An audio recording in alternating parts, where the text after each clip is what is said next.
Halo, apa kabar? Saatnya Anda menyimak berita Medan bersama saya Tabita Putri. Sejumlah berita menarik akan kami sajikan untuk Anda. Berikut 3 berita utama hari ini. Seekor biawak muncul di dalam sebuah kantor di Kabupaten Asahan. Para karyawan panik. Seorang mahasiswi sibuk mengikuti ujian semester di tengah persiapan keberangkatan haji asal Kabupaten Simalungun. Musim haji jadi berkah bagi pengusaha kuliner rendang rumahan di Medan.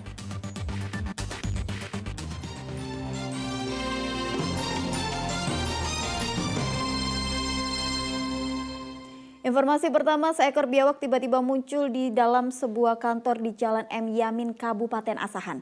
Keberadaan reptil buas itu memicu kepanikan para karyawan dan nasabah.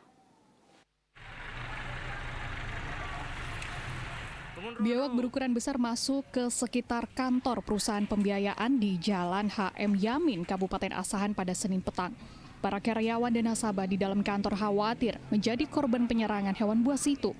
Tim petugas damkar Asahan kemudian dikerahkan ke lokasi. Penangkapan biawak berlangsung saat posisi biawak bersembunyi di balik dinding.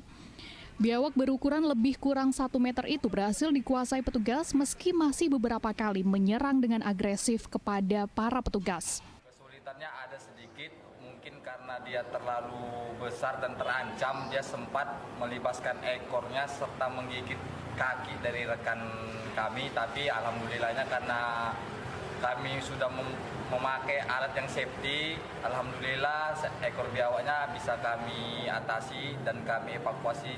Lalu kami amankan ke kantor pemadam kebakaran Asahan. Biawak tangkapan itu kemudian dibawa petugas untuk dilepas liarkan ke hutan. Reptil liar itu diketahui muncul dan berupaya memasuki ruang kantor usai hujan deras mengguyur. Diperkirakan biawak itu keluar dari parit yang berada di sekitar komplek gedung perkantoran. Tutia Lewelubis melaporkan dari Kabupaten Asahan. Ratusan warga berunjuk rasa di depan kantor Lurah Tanah 600 Medan. Warga ini menuntut Lurah mencabut surat rekomendasi pemberian izin kebaktian di salah satu mal di Kota Medan. Pengunjuk rasa juga berjanji akan membawa massa lebih banyak jika tuntutan mereka tidak dipenuhi.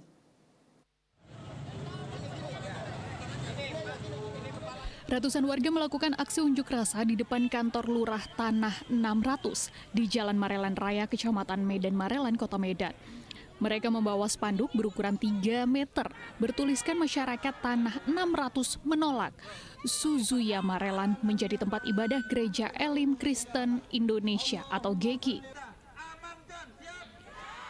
Dengan dijaga ketat petugas kepolisian dari Polsek Medan Labuhan dan Polres Labuhan Belawan, serta Satpol PP Medan, pengunjuk rasa meminta lurah mencabut surat rekomendasi pemberian izin kebaktian di mal yang berada di kawasan Medan Marelan tersebut.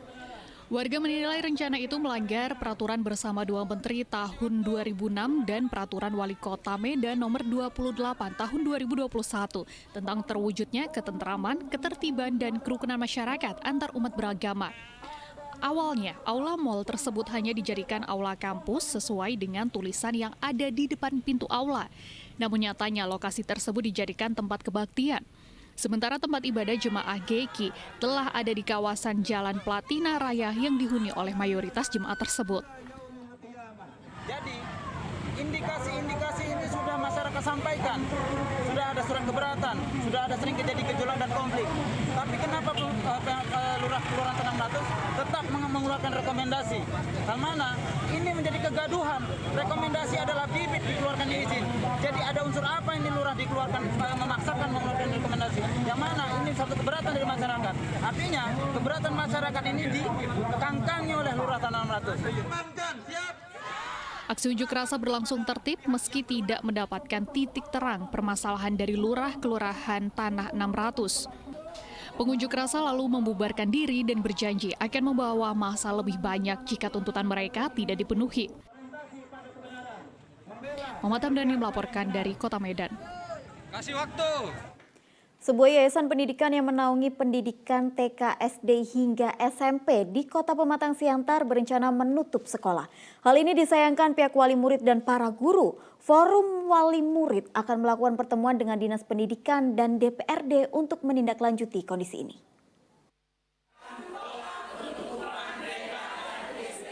Sejumlah orang tua atau wali murid dari Yayasan Pendidikan Kartini Handayani mendatangi sekolah yang berlokasi di Jalan Kartini, Kota Pematang Siantar pada Senin siang. Bukan untuk berdiskusi tentang proses pembelajaran anak-anak, namun mereka mempertanyakan kejelasan dari pihak sekolah akan wacana penutupan sekolah. Informasi yang didapat oleh wali murid, sekolah akan ditutup secara sepihak oleh pihak yayasan karena masalah ekonomi. Salah satu wali murid menilai wacana penutupan sekolah merupakan tindakan kejam di dunia pendidikan. Saya merasa ketika mendengar dan menerima surat dari pihak sekolah bahwa sekolah akan ditutup oleh sepihak dengan alasan keterpurukan ekonomi. Oh gitu. Jadi kami para orang tua berpikir logika tidak mungkin. Karena sekolah ini dari TK sampai SD itu muridnya sudah banyak. Iya, betul. Kita merasa dirugikan dalam hal ini. Oke. Karena sebenarnya kita percayakan kepada yayasan yang membuka pendidikan ini, kita masukkan, kita digantung. Iya, betul. Ya. Hanya harapan kita pihak-pihak yang terkait dengan ini, stakeholdernya termasuk Dinas Pendidikan, anggota Dewan Kota ini juga harus berpudi dengan kondisi itu. Jangan dunia pendidikan dirusak dengan cara begini, karena itu psikologisnya terganggu juga. Para guru pengajar pun menyayangkan dengan adanya penutupan sekolah. Pasalnya, ratusan murid nantinya harus mencari sekolah baru. Jadi harapan Ibu dengan kondisi ini gimana? Supaya tidak tutup ya, tetap operasional. Di sini jumlah murid berapa SD? Ada 200? 200. Kalau TK? 21. Oke. Forum Wali Murid akan melakukan pertemuan dengan Dinas Pendidikan Kota Siantar dan juga menemui DPRD untuk menindaklanjuti kondisi ini. Yan Asmara melaporkan dari Kota Pematang Siantar. Alat pemantau gunung api Sinabung di Desa Sigarang-Garang, Kabupaten Karo rusak terbakar. Alat penting itu terbakar bersama lahan sekitarnya. Diduga terbakarnya alat ini akibat aktivitas pembukaan lahan. Kerugian negara dengan rusaknya alat ini diperkirakan mencapai 200 juta lebih. Petugas pos pemantau gunung api Sinabung terpaksa menggunakan sementara alat lainnya yang berposisi lebih jauh untuk mengganti alat yang terbakar. Alat pemantau gunung api Sinabung yang berada di Desa Sigarang-Garang, Kecamatan Namantren, Kabupaten Karo terbakar. Alat ini diketahui terbakar karena terputus memancarkan aktivitas ke gunung apian maupun gempa Gunung Sinabung. Alat pemancar ini berada di zona merah sekitar 2 km dari Gunung Api Sinabung. Dibanding beberapa alat yang ditempatkan di sisi lainnya, alat milik Pusat Vulkanologi dan Mitigasi Bencana Geologi Sinabung yang terbakar ini merupakan sisi paling terdekat dengan Gunung Sinabung. Kerugian negara dengan rusaknya alat ini diperkirakan mencapai 200 juta rupiah lebih. Petugas pos pemantauan Gunung Api Sinabung terpaksa memindahkan sementara alat lainnya yang berposisi lebih jauh agar memantau aktivitas gunung tidak berhenti dari kawasan Desa Sigarang-Garang. Dampaknya sendiri hingga sampai saat ini kita tidak dapat melakukan pengamatan terutama seismik yang berada di dekat Gunung Api Sinabung, yaitu di Stasiun Sigarang-Garang. Stasiun yang terbakar ini, Stasiun Sigarang-Garang ini adalah salah satu stasiun kita yang paling dekat dengan aktivitas puncak Gunung Api Sinabung.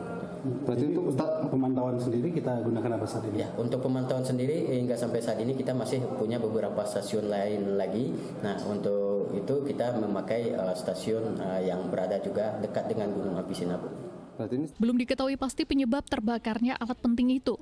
Namun diduga perangkat itu ikut terbakar akibat adanya aktivitas pembakaran, pembukaan lahan. Usai dilakukan pemindahan sementara, terpantau aktivitas seismik Gunung Api Sinabung cenderung tenang. Saat ini Gunung Api Sinabung berstatus waspada. Tutia Lewia Lubis melaporkan dari Kabupaten Karo.